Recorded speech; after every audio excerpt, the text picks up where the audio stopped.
जैसा कि आप सभी लोगों को पता होगा कि आप लोगों का अब जो है मासिक टेस्ट हर मंथ लिया जाएगा। जैसे कि आप लोगों को सितंबर को देखने को मिलेगा था और आप लोगों को अक्टूबर में अब देखने को मिल जाएगा। तो देखो आज मैं आप लोगों के लिए अक्टूबर जो मासिक टेस्ट होने वाला है उसका क्वेश्चन पेपर लेकर आया हूं, जो कि हिंदी का पेपर है। तो आप लोगों को कंप्लीट तरीके से इस हिंदी का पेपर को देख लेना है। अगर आप लोगों का एग्जामिनेशन शुरू हो चुका है तो आप लोग पूरी तरीके से इसको आंसर की मिला लीजिएगा, वरना आप लोग क्या कीजिएगा कि आप लोगों को क्या करना है कि इसको नोट करके लेकर के चले जाना है। आप लोगों को सेम क्वेश्चन पेपर देखने को मिल जाएगा एग्जामिनेशन में। देखो यहाँ पर आप लोग को कितना यानी आप लोगों को जो 30 क्वेश्चन पूछा गया है और 30 में आप लोगों को कितना का जवाब देना है, यानी ओनली 24 का ही जवाब देना है। ठीक है, तो चलो बिना टाइम वेस्ट करते हुए शुरू करेंगे। सबसे पहला क्वेश्चन आपके स्क्रीन पर यहाँ पर देख पाएंगे, थोड़ा सा मैं बड़ा कर लेता हूँ ताकि स्क्रीन में अच्छे से आप लोग को देख पाए। तो देखो सबसे पहला क्वेश्चन आपके स्क्रीन पर है, क्या बोला जा रहा है, कह रहा है कि हिंदी साहित्य का सूर्य किसे कहा जाता है। तो हिंदी साहित्य का सूर्य जो कहा जाता है किसे कहा जाता है। करेक्ट आंसर की बात करेंगे तो यहाँ पर सूरदास को कहा जाता है। राइट आंसर हमारा एक नंबर हो जाएगा, सॉरी ए नंबर हो जाएगा, है ना। दूसरा नंबर क्वेश्चन है आपके स्क्रीन पर, क्या बोला जा रहा है, संध्या का विलोम होगा।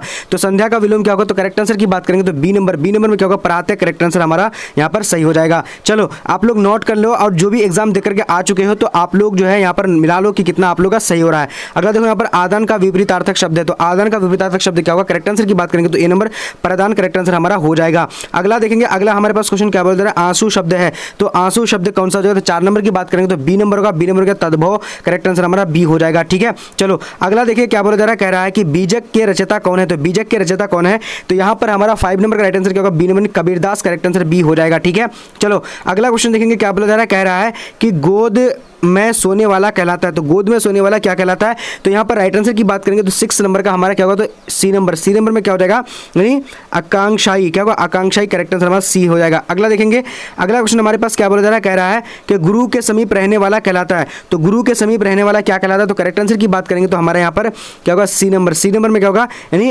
अंतवासी हो जाएगा। क्या होगा, गुरु के समीप रहने वाला अंतवासी बोला जाता है। ठीक है, अंतवासी। अगला देखेंगे क्या बोला जा रहा है, कह रहा है कि भूषण की कविता में किसका रस पाया जाता है। तो भूषण की कविता में किस तरह का रस जो पाया जाता है, तो 8 नंबर की बात करेंगे तो हमारा सी नंबर होगा। सी नंबर में क्या है, वीर रस पाया जाता है। देखिए आप लोग क्या करना, इसी तरह के हर एक सब्जेक्ट का जो है क्वेश्चन पेपर को पाने के लिए चैनल को सब्सक्राइब कर लेना और कंप्लीटली आप लोगों को मैं जितना भी मासिक टेस्ट हो गया उसके अलावा आप लोगों को पूरा फाइनल परीक्षा का जो कंप्लीट तरीके से आप लोग को यहाँ पर क्वेश्चन पेपर मिलने वाली है।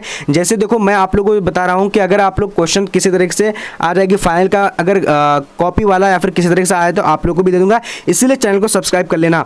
तो आप देखो 8 नंबर देखते हैं क्या बोला जा रहा है, कह रहा है कि भूषण की कविता में रस कौन सा रस पाया था, तो ये तो देख लिखे होंगे, सी नंबर वीर रस। अगला देखते हैं अनल का पर्यायवाची क्या होता है। तो अनल का पर्यायवाची की बात करें तो ए नंबर होगा, आग। Correct answer A right answer हो जाएगा। ठीक है, चलिए अब अगला देखते हैं। अगला हमारे पास क्वेश्चन क्या बोला जा रहा है, कह रहा है कि आयुष्मान शब्द का पर्यायवाची होगा। तो आयुष्मान शब्द का पर्यायवाची क्या होता है, तो 10 नंबर का राइट आंसर सी नंबर होगा, चिरंजीव। क्या होगा, चिरंजीव। करेक्ट आंसर हो जाएगा। अगला देखते हैं क्या बोला जा रहा है, कह रहा है कि मैं असहाय विवश बैठ ही रही हूँ, उठ गया छेना मेरा। यह पंक्ति किस शीर्षक से लिया गया है, तो फटाफट से आप लोग को बताने। 11 नंबर की बात करें सी नंबर का पुत्र वियोग। करेक्ट आंसर हो जाएगा। ठीक है, चलो अगला देखते हैं क्या बोला जा रहा है, कह रहा है कि वाक्य के क्या कि आवश्यक अंग है। तो वाक्य के आवश्यक अंग क्या होगा, फटाफट से बोले। 12 नंबर का बी नंबर में हमारा क्या होगा, 2 होगा। वाक्य के आवश्यक अंग कितने, 2 है। ठीक है, चलिए अब अगला देखते हैं क्या बोला जा रहा है, कह रहा है कि बातचीत शीर्षक के निबंध के अनुसार कुछ मवाद धुआं में जमा रहता है, भाप बनकर निकल पड़ता है। तो ये जो किस में आया हुआ है, फटाफट से आप लोग 13 नंबर का राइट आंसर की बात करें, बातचीत के जरिए। करेक्ट आंसर हमारे क्या सी नंबर करेक्ट हो जाएगा। अगला देखते हैं, अगला हमारे पास क्वेश्चन क्या बोला जा रहा है, कह रहा है कि शिवालय शब्द का समास होगा। तो शिवालय शब्द का समास कौन सा होगा, तो राइट आंसर की बात करेंगे 14 नंबर का सी नंबर होगा, तत्पुरुष समास। करेक्ट आंसर होगा, शिवालय जो है तत्पुरुष समास है।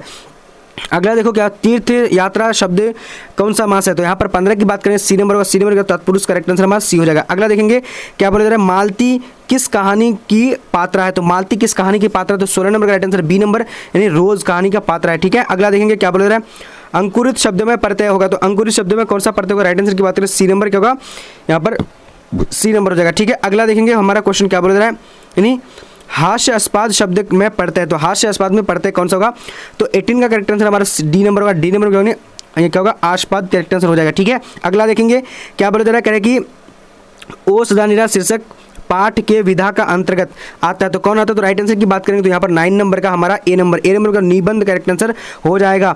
अब अगला क्वेश्चन देखेंगे क्या बोला जा रहा है, फटाफट से देखना। क्वेश्चन कह रहा है कि जल्दी से देखना आप लोगों को, है ना। Very good.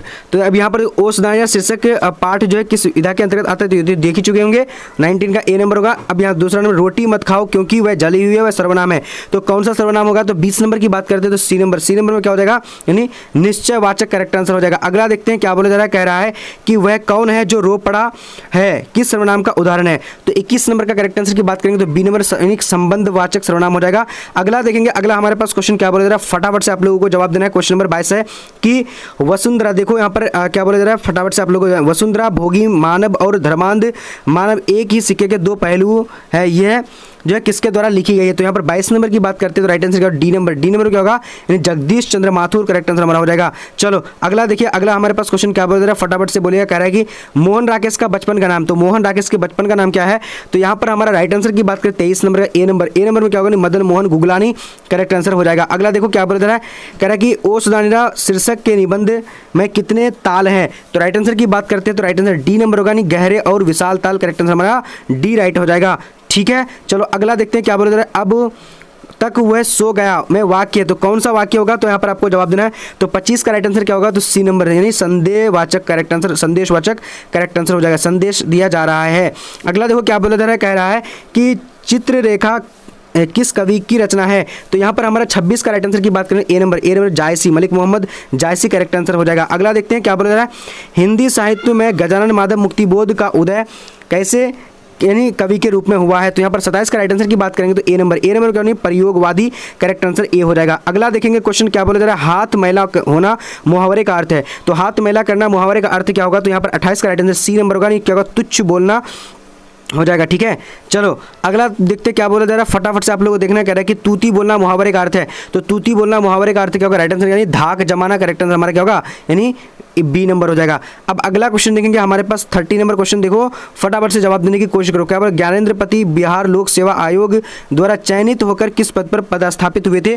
तो 30 नंबर की बात करेंगे तो यहाँ राइट आंसर बी नंबर का कारा अधीक्षक हो जाएगा। देखो आप लोगों ने सब्जेक्टिव में सॉल्यूशन नहीं किया हो तो सब्जेक्टिव भी सॉल्यूशन करके आप लोग के सामने में मैं आप लोग को हाजिर कर दूंगा। इसलिए आप लोग क्या करना, चैनल को सब्सक्राइब करके बेल आइकन को प्रेस कर लेना और आप लोग कंप्लीट तरीके से सभी सब्जेक्ट का मैं क्वेश्चन पेपर लेकर के आ जाऊंगा, ताकि आप लोगों को जो हेल्प हो सके और आप लोग आसानी से एग्जाम दे पाओ। तो चलिए आज का सेशन नंबर इतना ही तक, और फिर मिलेंगे अगले वीडियो में। जब तक सब्जेक्टिव के लिए और भी जो मेरे पास क्वेश्चन आएगा मैं आप लोग को देते जाऊंगा। तो आज का वीडियो इतना, तब तक के लिए जय हिंद जय भारत।